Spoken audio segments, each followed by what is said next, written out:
Hello friends, welcome to the coaching class of RPCC rocks. हम लोग देख रहे थे एप्टीट्यूड का पहला unit number system and number series. तो उसमें मैं आपको एलसीएम और एचसीएफ भी करवा के दे रहा हूँ, क्योंकि मेरा सोचना ये है कि ये नंबर सिस्टम का ही टॉपिक रहना चाहिए। कुछ लोग अलग से पढ़ाते एलसीएम एचसीएफ, लेकिन आप इसको नंबर सिस्टम के दुनिया में ही ट्रीट कर सकते। अभी तक के हमने ये सीखा कि एलसीएम कैसे निकालते हैं, एचसीएफ कैसे निकालते हैं और उसके ऊपर कैसे कैसे प्रकार के प्रॉब्लम आ सकते हैं। ये अभी तक हमने प्रीवियस वीडियो लेक्चर में देखा। हर वीडियो लेक्चर में हम थोड़ी थोड़ी कॉम्प्लेक्सिटी बढ़ाते हैं और चैलेंजिंग प्रॉब्लम लेके आते हैं। तो आज के वीडियो लेक्चर में ये जो क्वेश्चन आपके सामने है, ये बहुत ही अच्छा है। वो बोल रहा है find the least number when divided by 4, 9 and 12। तो उसका रिमाइंडर 3 आने को ना। तो ये क्वेश्चन आपका एलसीएम से रिलेटेड है, ये एलसीएम का ही क्वेश्चन है। वो बोल रहा है एक ऐसा लीस्ट नंबर बताओ जिसको मैं 4 से डिवाइड करूं तो रिमाइंडर 3 आए, मैं उसको 9 से डिवाइड करूं तो रिमाइंडर 3 आए, मैं उसको 6 से डिवाइड करूं तो रिमाइंडर 3 आए। ठीक है। तो अभी सबसे पहला पॉइंट आपको निकालना पड़ेगा एलसीएम। तो अभी आपको पता है शॉर्टकट मेथड मैंने आपको बताई थी कि 4, 9, 12 का एलसीएम कैसे निकालते। तो 4, 9, 12 का कॉमन मल्टीपल आपको पता है। 12 का बड़ा टेबल पढ़िए। 12, 12 वन जा 12, 12 टू जा 24, 24 9 के टेबल में नहीं आएगा। 12 3 जा 36, 36 9 के टेबल में भी आता है, 4 में भी। तो आप डायरेक्ट बोल सकते हैं विद इन ए सेकंड 4, 9 और 12 का एलसीएम होता है 36। देखिए जो बड़ा नंबर रहता है उसका टेबल पढ़ना। 12 वन जा 12, 12 9 के टेबल में नहीं आता। 12 टू जा 24, 24 9 के टेबल में नहीं आता। फिर 36 9 में आता, 4 में भी आता। तो मतलब ये हो गया एलसीएम। अब आपको पता है कि अगर मैं इस 4 से 36 को डिवाइड करूं तो रिमाइंडर 0 आएगा। पता है आपको 4 9 जा 36, रिमाइंडर 0। 9 4 जा 36, रिमाइंडर 0। 12 3 जा 36, रिमाइंडर 0। लेकिन हमको रिमाइंडर 0 नहीं होना, रिमाइंडर 3 होना। तो जो भी आपको रिमाइंडर चाहिए वो इसमें ऐड कर दीजिए। क्या बोला? जो भी आपको रिमाइंडर चाहिए वो एलसीएम वाले नंबर में ऐड कर दीजिए। तो अब आपको रिमाइंडर 3 मिलेगा। देखो कैसे। तो ये 39 है, तो 4 9 जा 36, रिमाइंडर 3। ये 39 है, 9 4 जा 36, तो रिमाइंडर 3। ये 39 है, 6 6 जा 36, तो रिमाइंडर 3। तो अब आपको हर केस में रिमाइंडर 3 मिलेगा। तो समझ गए आप ये क्वेश्चन कैसा था। आपको एलसीएम ही निकालना था और जो रिमाइंडर चाहिए वो आपको उसमें ऐड कर देने का है। ठीक है। तो इस प्रकार के अगर क्वेश्चन आए तो आपको सॉल्व करते आना चाहिए। सबसे पहली स्टेप, आप 4 9 12 का एलसीएम लीजिए, फिर जो उन्होंने रिमाइंडर बोला है वो उसमें ऐड कर दीजिए, तो आपको आंसर मिल जाएगा। अब और एक क्वेश्चन उसी प्रकार का है। The least number when divide by 4 6 8 9 leave remainder 0। मतलब रिमाइंडर 0 चाहिए, मतलब कुछ ऐड नहीं करने का है। तो आपको एलसीएम निकालना है किसका? 4 6 8 9। मैंने शॉर्टकट मेथड बताई थी। जो बड़ा नंबर है उसका टेबल पढ़ो। 9 1 जा 9, तो 9 ना 4 में आता, ना 6 में आता, ना 8 में आता। 9 2 जा 18, 18 6 में आता, 4 और 8 में नहीं आता। 9 3 जा 27, 27 तो तीनों में नहीं आता। 9 4 जा 36, 36 तो किस में, मतलब 4 और 6 में आता, 8 में नहीं आता। ठीक है। 32 और 40 आता। 9 5 जा 45, 45 भी नहीं आता। 54, 54 6 में आता, बाकी 4 और 8 में नहीं आता। फिर 63, 9 7 जा 63, 63 भी नहीं आता। फिर 9 8 जा 72, 4 के टेबल में 72 आता। 6 12 जा 72, 8 9 जा 72। तो इसका लीस्ट कॉमन मल्टीपल हो गया 72। अब वो बोल रहा है जब हम इस 72 को 13 से डिवाइड करेंगे तो 13 5 जा 65, तो रिमाइंडर 7 आना चाहिए। हाँ 7 आ रहा, तो इसका आंसर है 72। आई बात समझ में? अरे हो कि नहीं? ऑप्शन से भी जा सकते हैं आप। 4 6 8 9 का एलसीएम 85 36 तो नहीं आ सकता, क्योंकि 36 आपके 8 के टेबल में नहीं आता है। तो ये दोनों तो आते ही नहीं, 85 भी नहीं आता, 36 भी नहीं आता। अब बचे ये दो नंबर। ठीक है। अब बचे ये दो नंबर। तो अगर आप 144 को 13 से डिवाइड करोगे तो आपको पता है 13 10 जा 130, 13 11 जा 143, तो रिमाइंडर 1 आता। मतलब इससे आपको रिमाइंडर 7 नहीं मिलेगा, रिमाइंडर 7 आना चाहिए 13 से डिवाइड करने के बाद। तो इसका आंसर 72। तो ऐसे आप ऑप्शन से भी जा सकते हैं, लेकिन अभी हम एलसीएम सीख रहे हैं इसलिए हम एलसीएम की ट्रिक अप्लाई कर रहे हैं। वैसे आप ऑप्शन से भी गए तो भी चलेगा फ्रेंड्स। तो ये भी बहुत इंटरेस्टिंग क्वेश्चन था। आपको 4 6 8 9 का एलसीएम निकालना था, तो हमने निकाला, उसका एलसीएम 72 है। और फिर 72 को हमने 13 से डिवाइड करके देखा तो रिमाइंडर 7 आ रहा, मतलब 72 हमारा आंसर है। ठीक है, अब नेक्स्ट क्वेश्चन को देखेंगे। अब नेक्स्ट क्वेश्चन जो है वो थोड़ा सा रेशो का है। आपको A/B का रेशो गिवन है 3:5।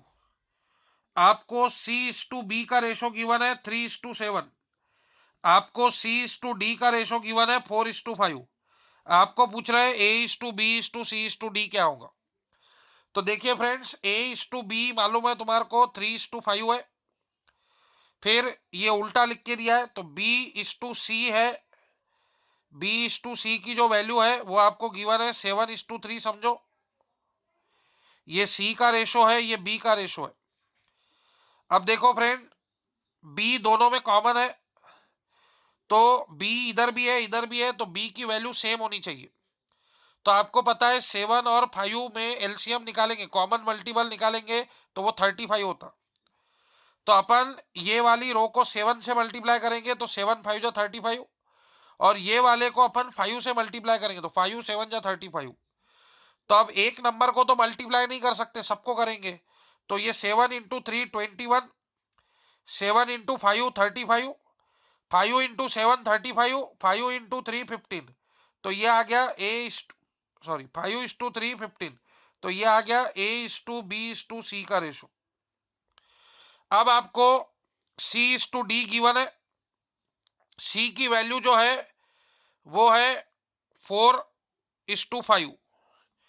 तो अब ये दोनों को सेम बनाना पड़ेगा, C इधर भी है इधर भी है, A/B/C में और C/D में, दोनों में C कॉमन है। तो आप क्या कीजिए, 4 और 15 का कॉमन मल्टीपल लीजिए 60। तो इसको 4 से मल्टीप्लाई कीजिए और इसको 15 से, तो आपको A/B/C/D मिल जाएगा। तो इसको 4 से मल्टीप्लाई किया तो 21 इंटू 4 84।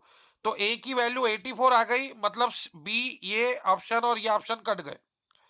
ठीक है, फिर 4 इंटू 35, तो 35 इंटू 4 140 हो गया, तो ये 84 140 है। फिर इसको 4 से मल्टीप्लाई कीजिए तो ये 60 आ गया, तो 60 ए ऑप्शन में, मतलब ऑप्शन ए इज करेक्ट। आगे सॉल्व करने की जरूरत नहीं है वैसे। फिर इसको 15 से मल्टीप्लाई किया तो 15 इंटू 4 60 और 15 इंटू 5 75। तो इसका A/B/C/D आ गया 84:140:60:75। तो रेशो में अपने को कॉमन वाला पार्ट पकड़ना पड़ता। कॉमन A/B और B/C में B कॉमन था, तो यहाँ पे भी B सेम होना चाहिए। ये 5 है ये 7 है, तो इनका कॉमन मल्टीपल 35। तो इसको 7 से मल्टीप्लाई करो तो 35 बनेगा, इसको 5 से मल्टीप्लाई करो तो 35। तो 7 इंटू 3 21, ये 35, और ये 5 इंटू 3 15। तो ये आ गया A/B/C। फिर अब C/D गिवन है 4:5। तो इन दोनों में C कॉमन है, ये 15 है ये 4 है, तो 15 और 4 का एलसीएम 60 होगा, तो इसको 4 से मल्टीप्लाई करो, इसको 15 से। तो 21 इंटू 4 84, 4 इंटू 35 140, 15 इंटू 4 60 और 15 इंटू 5 75। तो ये आ गया रेशो। तो इस प्रकार से ये रेशो के प्रॉब्लम भी सॉल्व किए जाते हैं। ठीक है, रेशो प्रोपोर्शनल टॉपिक में मैं देखेंगे, लेकिन कुछ लोग डिफिकल्टी पूछते तो मेरे को वीडियो लेक्चर में बताना पड़ता फ्रेंड, नहीं तो फिर वो सोचते कि शायद सर को नहीं आ रहा होगा इसलिए नहीं बता रहे, इसलिए मैं आपको बता रहा। लेकिन रेशो प्रोपोर्शन में हम ऐसे प्रॉब्लम और देखेंगे, तो उम्मीद है आपको ये भी गणित समझ में आया होगा। अब हम नेक्स्ट क्वेश्चन पे चलते हैं। आज का चौथा क्वेश्चन, आपको 4 वैल्यूज फ्रैक्शन में गिवन है और आपको बताना है इसमें से सबसे छोटी वैल्यू किसकी है। आपको फ्रेंड्स कैलकुलेटर का इस्तेमाल नहीं करना है, ना ही इसको डिवाइड करना है। तो आपको शॉर्टकट ट्रिक मैं बताऊंगा कि ऐसे प्रॉब्लम को कैसे सॉल्व करना। तो आपको ये फ्रैक्शन वैल्यू गिवन है 12/13, 13/14, 14/15, 15/16। इसमें से सबसे लीस्ट वैल्यू, सबसे लहान वैल्यू, छोटी वैल्यू कौन सी रही। तो इस प्रकार के गणित को सॉल्व करने के लिए क्या करेंगे? ठीक है, इस प्रकार के गणित को सॉल्व करने के लिए क्या करेंगे?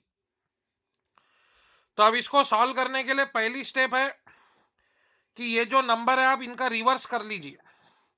मतलब 12/13 को आप लिखिए 13/12, 13/14 को आप लिखिए 14/13। इसका रेसिप्रोकल कर लीजिए, उल्टा कर दीजिए। ठीक है, 14/15 का उल्टा होगा 15/14, 15/16 का उल्टा होगा 16/15। तो जब भी इस प्रकार का गणित आता है, सबसे पहली स्टेप आप नंबर को रिवर्स कर दीजिए, रिवर्स द नंबर, या फिर रेसिप्रोकल कर लीजिए, रेसिप्रोकल बोल दीजिए। ठीक है, रेसिप्रोकल मतलब a अपॉन बी को आप b अपॉन ए बना दीजिए, पहली स्टेप। अब सर आपने तो पूरा क्वेश्चन ही उल्टा कर दिया। हाँ, तो अब ये लीस्ट का उल्टा हो जाएगा ग्रेटेस्ट, तो लीस्ट का उल्टा हो जाएगा ग्रेटेस्ट। तो अब आपको लीस्ट नंबर नहीं, अब आपको ग्रेटेस्ट नंबर फाइंड करना है, क्योंकि आपने सब उल्टा कर दिया। ठीक है ना, सब अपोजिट कर दिया। 12/13 का उल्टा हो गया 13/12, 13/14 का उल्टा हो गया 14/13, 14/15 का उल्टा हो गया 15/14, और 15/16 का उल्टा हो गया 16/15। उल्टा कर दिया। तो अब हम लोग लीस्ट नंबर नहीं फाइंड करेंगे, अब हम ग्रेटेस्ट नंबर फाइंड करेंगे। तो अब आप समझते होंगे कि 13/12 को मैं लिख सकता हूं 1 + 1/12। अरे लिख सकता कि नहीं? तो 12 + 1 13, 13/12। 14/13 को मैं लिख सकता 1 अपॉन 1 + 13, लिख सकता कि नहीं? 13 + 1 14, 14/13। फिर 15/14 को मैं लिख सकता हूँ 1 अपॉन 1/14, 14 + 1 15, 15/14। और 16/15 को मैं लिख सकता हूँ 1 + 1/15, 15 + 1 16/15। तो पहली स्टेप मैंने रेसिप्रोकल लिया। अब सेकंड स्टेप मैंने इसको इस फॉर्मेट में लिखा। ये लिखने के बाद एहसास हुआ कि 1 सब में कॉमन है, तो 1 को देखने की जरूरत नहीं है, आपको इनको देखना है। 1/12, 1/13, 1/14, 1/15। तो आप लोग कॉमन सेंस से बता सकते हैं कि 1/12 is greater than 1/13, 1/13 is greater than 1/14, और 1/15 जो रहेगा वो ग्रेटर रहेगा 1/16, आगे जो भी है। क्योंकि डिनोमिनेटर में जितना बड़ा नंबर उतना वो नंबर छोटा होता है। डिनोमिनेटर में जैसे 1/1 ये बड़ा रहेगा किससे? 1/2 से। वैसे तो आप बोलेंगे सर 2 बड़ा है, तो डिनोमिनेटर में जितना छोटा नंबर वो उतना बड़ा नंबर। फिर 1/2 बड़ा रहता 1/3 से, 1/3 बड़ा है 1/4 से, 1/4 ये होता है 0.5, ये होता है 0.25। ठीक है, तो डिनोमिनेटर में जितना बड़ा नंबर वो उतना स्मॉलेस्ट नंबर होता है। तो 1/12 बड़ा है 1/13 से, 1/13 बड़ा है 1/14 से, 1/15। तो यहाँ पे सबसे ग्रेटेस्ट नंबर हो गया 13/12। तो इसका उल्टा, तो लीस्ट नंबर हो जाएगा सबसे 12/13। तो इस तरह से इस प्रकार के गणित को सॉल्व करना है। समझ में आया? मैंने कोई डिवाइड नहीं किया, कोई कैलकुलेशंस नहीं किए, पहली स्टेप रेसिप्रोकल ले लिया। उसके बाद आप देख रहे हैं कि 13/12 को आप लिख सकते हैं 1 + 1/12, तो 12 + 1 13/12 ही होता है। मीनिंग चेंज नहीं हुआ फ्रेंड्स। 14/13 को आप लिख सकते हैं 1 + 1/13, 15/14 को आप लिख सकते हैं 1 + 1/14, 16/15 को लिख सकते हैं। 1 तो सब में कॉमन है। अब ये जितनी बड़ी वैल्यू रहेंगी वो उतना बड़ा आंसर आएगा। तो आपको पता है पूरा खेल अब इनके ऊपर डिपेंड है। तो 1/12 बड़ा आएगा कि 1/15 बड़ा आएगा? 1/12। आई बात समझ में? अभी मैंने आपको बताया 1/1 बड़ा होता है कि 1/2, तो 1/1। डिनोमिनेटर में जितना छोटा नंबर वो उतना बड़ा नंबर। तो डिनोमिनेटर में ये 12 छोटा है और 15 बड़ा है, तो ये इसकी वैल्यू ज्यादा आएगी इसके कंपेयर में। ठीक है, जैसे 1/2 की वैल्यू आती है 0.5 और 1/4 की वैल्यू आती है 0.25। तो अब ये वैसे देखा जाए तो ये 4 बड़ा है, लेकिन वो डिनोमिनेटर में।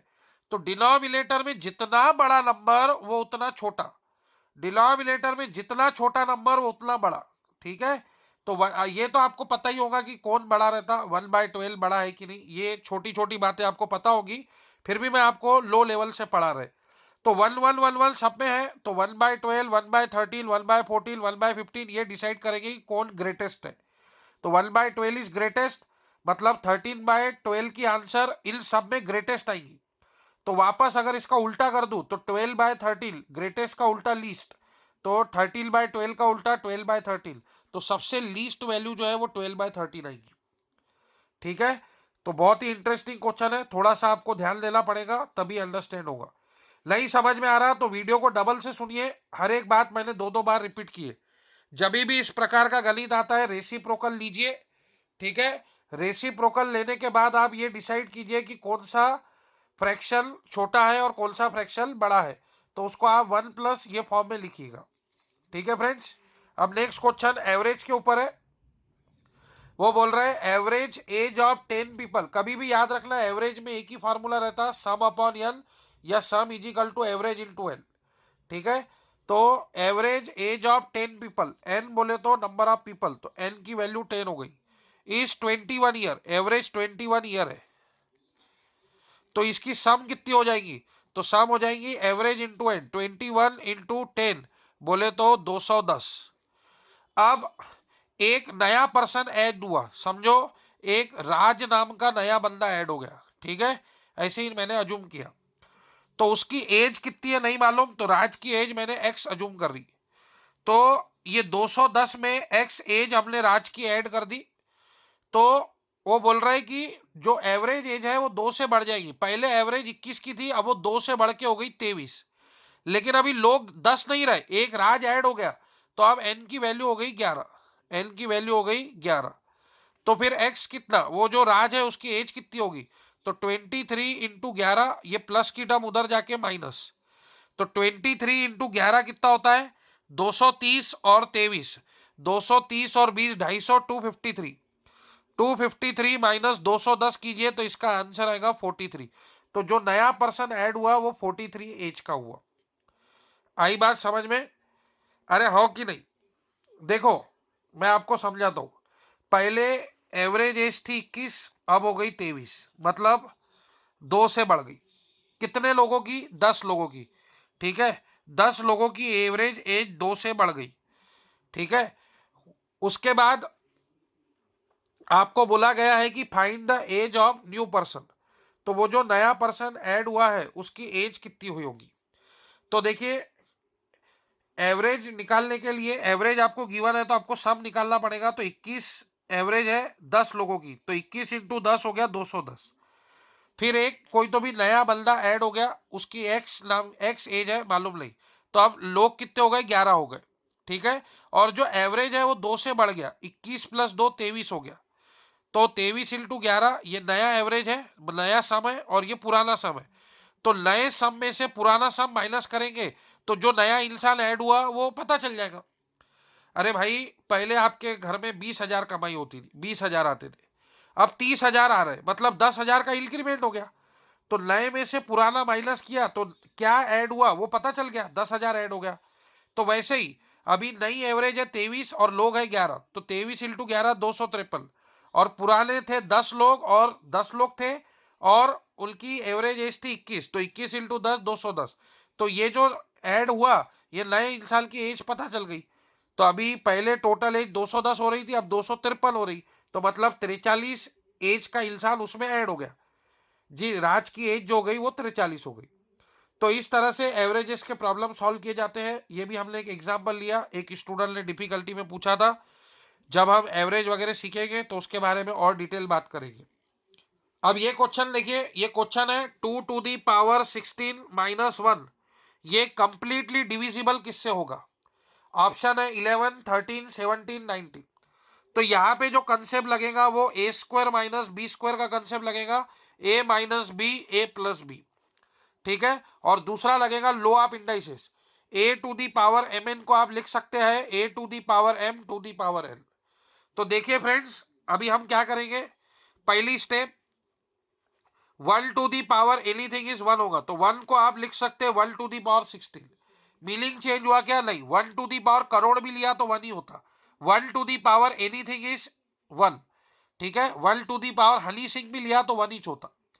फिर आप इसको लिखेंगे इसको a² - b² बनाएंगे, तो इसको ये लो ऑफ इंडाइसेस लगाएंगे। 16 को मैं लिख सकता हूँ 8 इंटू 2 a⁴m⁴n, तो m इंटू n mn ही होता। और 1⁴ को भी मैं लिख सकता हूँ 1⁴ का स्क्वायर। अब ये हो गया आपका ए स्क्वायर माइनस बी स्क्वायर। ए की वैल्यू हो गई 2⁴ और बी की वैल्यू हो गई 1⁴। ए स्क्वायर माइनस बी स्क्वायर, तो ए माइनस बी 2⁴ माइनस 1⁴ और 2⁴ प्लस 1⁴। ठीक है, तो ये ए स्क्वायर माइनस बी स्क्वायर, तो ए minus b a plus B. ए की वैल्यू 2⁴ है, बी की वैल्यू 1⁴ है। अब इसको फिर से लगाओ वही फॉर्मूला, इसको ए स्क्वायर माइनस बी स्क्वायर, ये एज इट इज रहेगा। ठीक है, 2⁴ होता है, आपको पता है कितना, 2⁴1 2 स्क्वायर 4 2 क्यूब 8, 2⁴4 16, 2⁵5 32, 2⁶6 64, 2⁵7 128, 2⁵8 256 और 1⁴ एनीथिंग इज 1, तो ये 257 आ गया। तो ये एज इट इज रहेगा। अब इसको और सिंप्लीफाई करेंगे हम। ठीक है, तो इसको अगेन ए स्क्वायर माइनस बी स्क्वायर लगाएंगे, अगेन लो ऑफ इंडाइसिस लगाएंगे। 8 को आप लिख सकते हैं 4 × 2, यहाँ भी 8 को लिख सकते हैं 4 × 2। ए स्क्वायर माइनस बी स्क्वायर, तो ए माइनस बी 2⁴ माइनस 1⁴ और 2⁴ प्लस 1⁴। ठीक है, तो 2⁴ होता है 16, 16 माइनस 1 15। अगर ऑप्शन में 15 रहता था तो 15 आंसर होता था, लेकिन 15 अवेलेबल नहीं है। 2⁴ 16, 1⁴ इज 1, 16 प्लस 1 17, 17 ऑप्शन में है, यस, और आंसर 17 इज द आंसर। क्योंकि अगर आप इसको 17 से डिवाइड करेंगे तो 17 17 कट जाएगा, मतलब ये नंबर कंप्लीटली 17 से डिविजिबल हो जाएगा। मैंने बताया था ना कि b is the factor of a, मतलब b a का फैक्टर कब रहेगा, जब b कंप्लीटली a को डिवाइड करेगा। क्या 4 फैक्टोरियल 3 से डिवाइड होगा? यस, 4 फैक्टोरियल मतलब 4 × 3 × 2 × 1, तो इस 4 फैक्टोरियल में 3 प्रेजेंट है, इसीलिए वो 3 से डिविजिबल होगा। आई बात समझ में? क्या 4 फैक्टोरियल 5 से डिविजिबल होगा? नहीं, क्योंकि 4 फैक्टोरियल में 5 नहीं है, तो ये 5 कटेगा ही नहीं, हैप्पी बर्थडे ही नहीं होगा, तो वो डिविजिबल कैसे होगा? तो इस प्रकार के प्रॉब्लम को ऐसे सॉल्व किया जाता है। तो बहुत ही इंटरेस्टिंग जबरदस्त क्वेश्चन था, उम्मीद है आपको समझ में आया होगा, मजा आया होगा।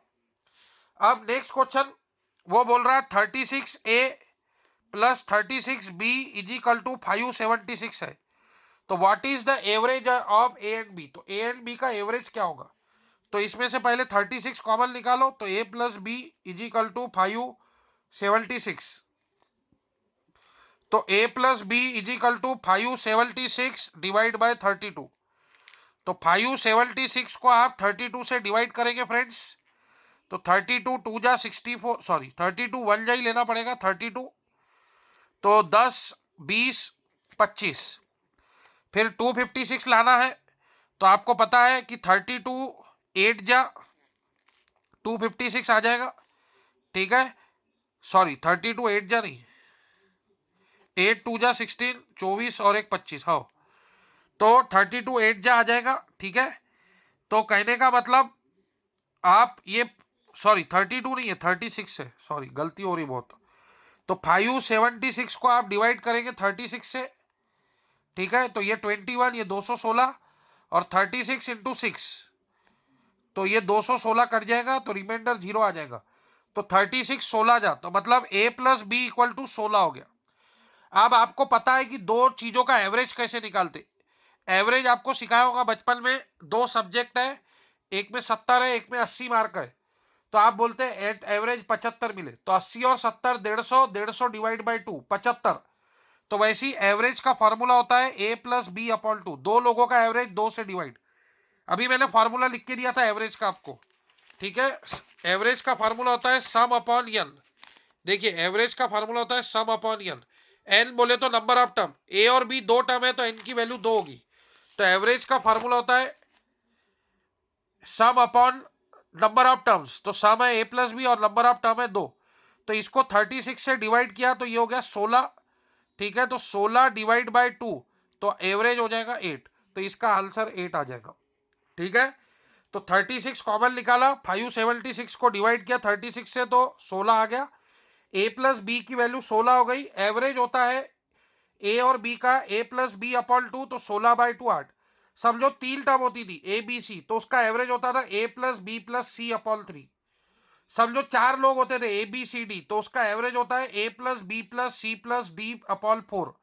5 लोग है A B C D E, तो डिवाइड बाय 5, ऐसे इस तरह से एवरेज निकाला जाता है।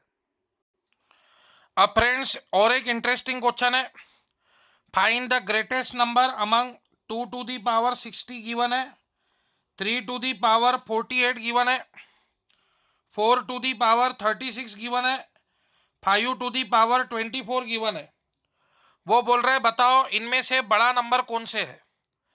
तो फिर से ये प्रॉब्लम जिसको HCF आता है उसी को आएगा। सबसे पहले आपको HCF निकालना है किसका, 60, 48, 36, 24।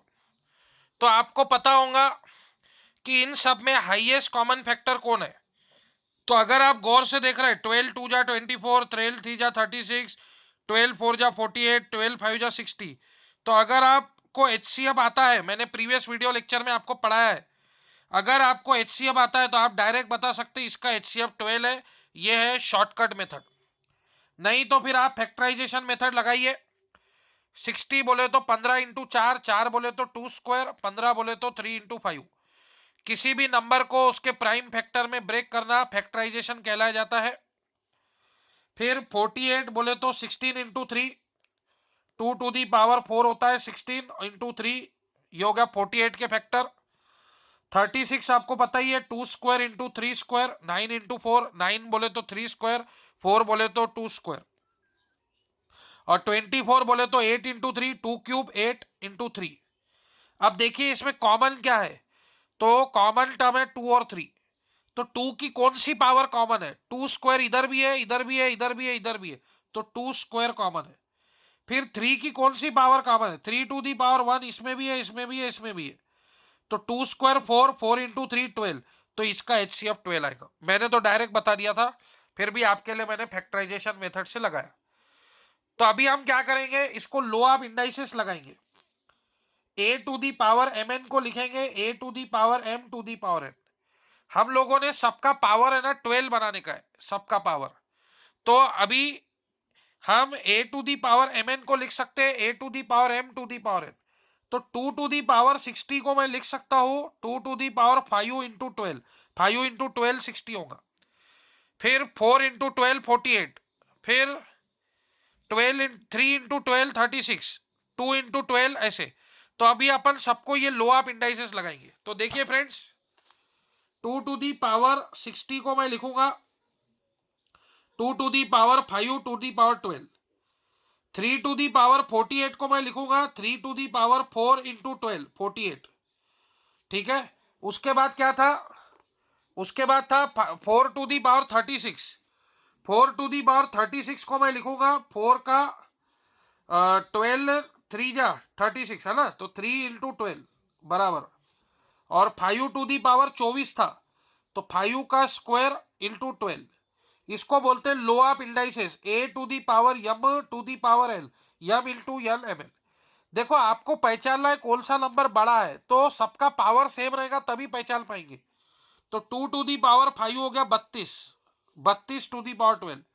3 to the power 4, 3 into 3 9, 9 into 3 27, 27 into 3 81। 3 to the power 4 मतलब 3 इंटू 3 इंटू 3 इंटू 3 4 टाइम्स, तो ये 81 टू दी पावर 12। ठीक है, फिर ये 4 cube 4 into 4 16, 16 into 4 64, 64 to the power 12। और ये 25 टू दी पावर 12। तो अब आप बता सकते हैं बड़े आसानी के कि सबसे बड़ा जो नंबर है वो है 3 to the power 48। Option b is the Bombay is the correct answer. देखिए फ्रेंड, पावर सेम रहेगा तभी आप बता पाएंगे। जैसे 2 स्क्वायर और 3 स्क्वायर, कौन सा बड़ा है, 3 स्क्वायर, क्योंकि दोनों स्क्वायर है और 2 जो है वो छोटा नंबर है 3 से। फिर 3 स्क्वायर बड़ा है कि 4 स्क्वायर, तो 4 स्क्वायर 4 बड़ा नंबर है। अगर मैं लिखूं यहाँ पे 4 क्यूब, सॉरी यहाँ पे मैं लिख दूं 2 क्यूब, तो या फिर यहाँ लिख दूं मैं 3 क्यूब, तो अब 3 क्यूब बड़ा है कि 4 स्क्वायर बड़ा है, ये अपन बता नहीं सकते फ्रेंड्स। उसके लिए फिर पूरा कैलकुलेशंस करना पड़ेगा। तो इसीलिए पावर सेम होना जरूरी है। तो इसीलिए मैंने सबकी पावर सेम बनाया, HCF लिया। HCF मतलब हाईएस्ट कॉमन फैक्टर। तो 60, 48, 36, 24, इनमें कॉमन फैक्टर है 12, तो सबकी पावर 12 बना दी मैंने और फिर चेक किया 32, 81, 64, 25, तो इसमें सबसे बड़ा 81 है। तो अभी आप बोल सकते हैं द ग्रेटेस्ट नंबर इज 3⁴48। अगर आपको क्वेश्चन में बोलते थे फाइंड द स्मॉलेस्ट नंबर, सबसे लहान नंबर, स्मॉलेस्ट नंबर कौन सा है, तो सबसे छोटा नंबर है 5⁴24, क्योंकि देखिए 81 सबसे बड़ा है, फिर आएगा 64, फिर आएगा 32 और फिर आएगा 25। तो सबसे ग्रेटेस्ट नंबर बोला तो 3⁴48 और सबसे स्मॉलेस्ट नंबर पूछा तो 5⁴24। या कभी कभी वो बोलते हैं असेंडिंग ऑर्डर में बताओ, डिसेंडिंग ऑर्डर में बताओ, तो ऐसे कुछ भी क्वेश्चन आ सकते। तो ऐसे प्रॉब्लम आपको इस तरीके से सॉल्व करना है, आपको ये तरीका पता होना जरूरी है। ठीक है, तो उम्मीद है आपको समझ में आया होगा, नहीं तो वीडियो को पॉज करके डबल से सुनिए, समझ में आ जाएगा। हमने HCF लिया और सबकी पावर कॉमन बनाई 12, उससे अब पावर का टेंशन खत्म हो गया क्योंकि सबकी पावर 12 है। तो बात आ गई नंबर पे, बेस पे, इसको बेस बोलते हैं। ठीक है, ये बेस है और ये इसकी पावर है। ठीक है, तो बेस से हमने चेक किया 32, 81, 64, 25, तो सबसे बड़ा कौन है 81, तो ये ग्रेटेस्ट नंबर हो गया। अगर स्मॉलेस्ट नंबर बोलते तो सबसे छोटा नंबर 25 होता था।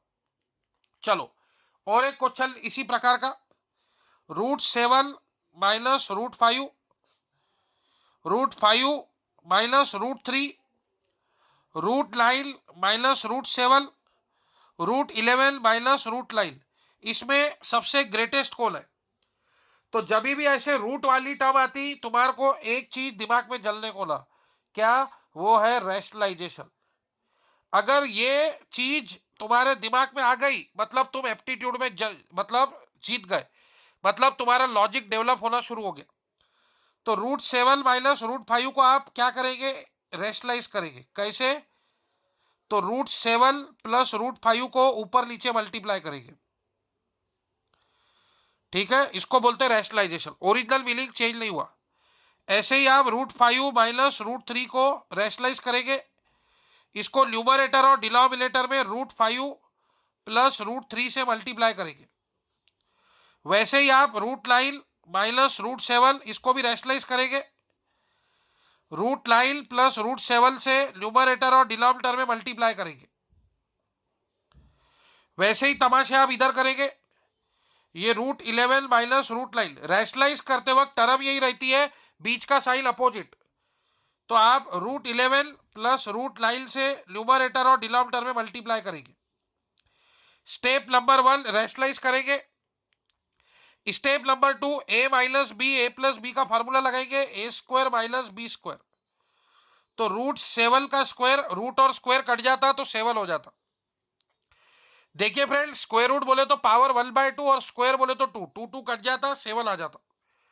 तो वैसे ही ये हो जाएगा 7 minus 5, a minus b, a plus b, तो a² √7 का स्क्वायर 7, √5 का square 5 upon √7 plus √5, a² minus b², √5 का स्क्वायर 5, √3 का स्क्वायर 3, ये √5 प्लस √3। फिर ये 9 माइनस 7, ये √9 प्लस √7।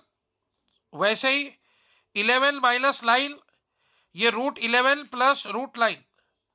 तो सबका न्यूमरेटर 2 आ गया, न्यूमरेटर से कोई टेंशन नहीं है, सबका न्यूमरेटर सेम बन गया। 5 माइनस 3 2, √5 प्लस √3, 9 माइनस 7 2, √9 प्लस √7, और 11 माइनस 9 बोले तो 2, √11 प्लस √9। अब आपको बताना है सबसे ग्रेटेस्ट नंबर क्या है। तो मैंने आपको थोड़ी देर पहले बताया था, डिनोमिनेटर में जितना छोटा नंबर, डिनोमिनेटर में जितना छोटा नंबर वो उतना बड़ा नंबर। तो बताओ कौन सा नंबर छोटा है, 5 और 3 सबसे छोटा है, 7 5 उससे बड़ा है, 9 7 उससे बड़ा है, 11 9 उससे बड़ा है। तो डिनोमिनेटर में सबसे स्मॉलेस्ट टर्म ये है, तो सबसे ग्रेटेस्ट नंबर ये होने वाला है। तो सबसे ग्रेटेस्ट नंबर आपका होगा √5 माइनस √3। उम्मीद है समझ में आया होगा, ये बताने की जरूरत नहीं है। 1/√2 बड़ा है कि 1/√5 बड़ा है, तो 1/√2 बड़ा है। डिनोमिनेटर में जो नंबर लहान होता है वो नंबर ग्रेटेस्ट होता है। डिनोमिनेटर में जितना बड़ा नंबर होगा, चाहे वो रूट में रहे नहीं रहे, उससे फर्क नहीं पड़ता। 1/2 बड़ा है कि 1/5 बड़ा है, 1/2 बड़ा है। तो वैसे ही 1/√2 बड़ा है कि 1/√5 बड़ा है, तो 1/√2 बड़ा है। तो देखो इधर √5 प्लस √3 ये छोटा आएगा, तभी न्यूमरेटर बड़ा आएगा। न्यूमरेटर सबका 2 कॉमन है, तो डिनोमिनेटर में जितनी छोटी टर्म वो उतना बड़ा आंसर। तो ग्रेटेस्ट टर्म होगी √5 माइनस √3। तो पहली स्टेप रेशनलाइज किया, second step a minus b, a plus b लगाया, a² माइनस b²। तो न्यूमरेटर सबका 2 हो गया। अब डिनोमिनेटर से हमको एनालाइज करना था कि कौन सी टर्म बड़ी होगी और कौन सी छोटी। अगर वो पूछता था फाइंड द स्मॉलेस्ट टर्म, तो सबसे स्मॉलेस्ट टर्म ये होती थी √11 प्लस √9। सबसे लहान टर्म ये होती थी √11 प्लस √9, क्योंकि ये डिनोमिनेटर जितना बड़ा उतना न्यूमरेटर सबसे छोटा, मतलब उतना नंबर सबसे छोटा। तो ये याद रखिए, डिनोमिनेटर में जितनी बड़ी वैल्यू रहेगी वो नंबर उतना छोटा होगा, चाहे रूट रहे या नहीं रहे। चाहे 1/2 पूछो 1/5, तो डिनोमिनेटर में बड़ा कौन है? 5 है, तो ये बड़ा है मतलब नंबर छोटा है, मतलब 1/2 इज ग्रेटर देन 1/5। तो हमको पता है ये डिनोमिनेटर में √7 प्लस √5, √5 प्लस √3। तो छोटा देखो, छोटू ही हीरो है, तो √5 और √3 ये छोटू है, इसलिए ये हीरो है। तो ये आंसर आ गए। तो उम्मीद है समझ में आया होगा, बहुत अच्छा प्रॉब्लम था ये भी। अब आज का लास्ट क्वेश्चन है फ्रेंड्स, वो पूछ रहे हैं फाइंड द ग्रेटेस्ट नंबर। ये देखो, ये 4th रूट है, ये 4 पावर है, ये 5 है, ये 10 है, ये 20 है। तो इसको आप ऐसा भी लिख सकते, 4th रूट मतलब 1/4 पावर, स्क्वायर रूट बोले तो 1/2 पावर, क्यूब रूट बोले तो 1/3 पावर, ऐसे। 5th रूट बोले तो 1/5 पावर, 10th रूट बोले तो 1/10 पावर, और 20th रूट मतलब 1/20 पावर। आप बोलेंगे सर ये गणित काय का है, मैं बोलूंगा एलसीएम का है। सर एलसीएम कैसे? तो ये जो नंबर है देखो 4, 5, 10, 20, इसका आपको एलसीएम बताना है। तो एलसीएम की मैंने शॉर्टकट मेथड बताई थी। बड़ा नंबर देखो क्या है, 20। क्या 4 के इसमें 20 आता है? यस, 4 5 जा 20, 5 4 जा 20, 10 2 जा 20, मतलब आप आग गन करके बोल सकते कि इसका एलसीएम 20 आएगा। ये शॉर्टकट मेथड मैंने आपको पढ़ाई थी, ठीक है। बाकी आपको दूसरे मेथड से जाना है तो जा सकते, मेरे को शॉर्टकट मेथड लगाने में मजा आता। तो सर अब हम क्या करेंगे, तो यहाँ पे 20 बनाएंगे। कैसे? तो आपको पता है 4 5 जा 20, तो इसको हम ऊपर नीचे 5 से मल्टीप्लाई करेंगे, तो ये क्या हो जाएगा? ये हो जाएगा 20। वैसे इधर भी करेंगे क्या सर? हाँ, इसको भी 20 बनाएंगे। कैसे? तो इसको ऊपर नीचे 4 से मल्टीप्लाई करेंगे। ओरिजिनल मीनिंग चेंज हुआ क्या? नहीं, ये 4 4 कट गया तो मीनिंग चेंज नहीं हुआ, तो ये हो जाएगा 4/20। फिर इधर भी करेंगे क्या? हो, इसको ऊपर नीचे 2 से मल्टीप्लाई करेंगे। इसको अपने को सबको 1/20 बनाने का है, तो ऊपर नीचे 2 से मल्टीप्लाई करो, और ये तो ऑलरेडी है, इसको बनाने की जरूरत नहीं। तो ये हो गया आपका 2/20, और ये हो गया आपका 1/20। तो देखो अपने को पावर सेम बनानी है, इसलिए अपन ये तमाशे कर रहे हैं। अब फिर से वही बात, a⁴mn को आप लिख सकते हैं a⁴m⁴n।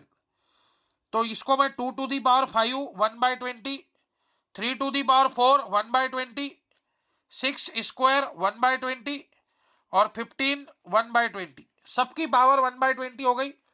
2⁵ आपको पता है, 2⁵1 2, 2² 4, 2³ 8, 2⁵4 16, 2⁵5 32। तो ये 32 1/20, 3 × 3 9, × 3 27, × 3 81, ये 81 1/20, 6 का स्क्वायर 36 1/20, और ये 15 1/20।